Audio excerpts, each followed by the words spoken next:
আসসালামু আলাইকুম। এই মুহূর্তে আমি আছি গৌরীপুর উপজেলা ময়মনসিংহ। আপনারা দেখেন আজকে আমি মডেল মসজিদে নামাজ পড়তে আইছি। দেখেন মডেল মসজিদ অনেক সুন্দর কমপ্লিট হয়ে গেছে। এখন আমি মডেল মসজিদের উপরে উঠবো। সবাই ভিডিওটা শেষ পর্যন্ত দেখবেন।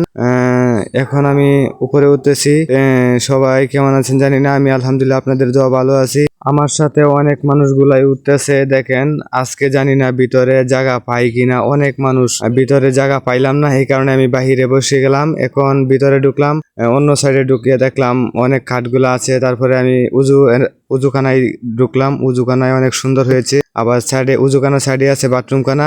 সবাই আসবেন, ওই জায়গায় নামাজ পড়ে যাবেন। অনেক সুন্দর হয়েছে মসজিদটা। এখন মোটামুটি নামাজ শেষ হয়ে গেছে, সবাই বের হইতাছে। আমি এখনো মুনাজাত করি নাই, এই কারণে আমি এখনো বাইর হবো না। অনেকেই যাইতাছে গা, আমি মুনাজাতের পরে বাইর হবো ইনশাল্লাহ। এখন মুনাজাত শেষ, এখন আমি মসজিদ থেকে বাইর হইতেছি। দেখেন সবাই অনেক মানুষ বাইর হইতেছে। এখন আমার জুতা কোথায় আছে, জুতা বিছাইতেছি, জুতা তো পাইতেছি না। দেখেন অনেক দূরে গেছে গা, জুতাই পাইতেছি না, মানুষের ভিড়ে পড়ে গেছে জুতা। ওই জুতা তুই কই আসছ, তাড়াতাড়ি বাইর হ। সবাই ভালো থাকবেন, সুস্থ থাকবেন, আল্লাহ হাফেজ।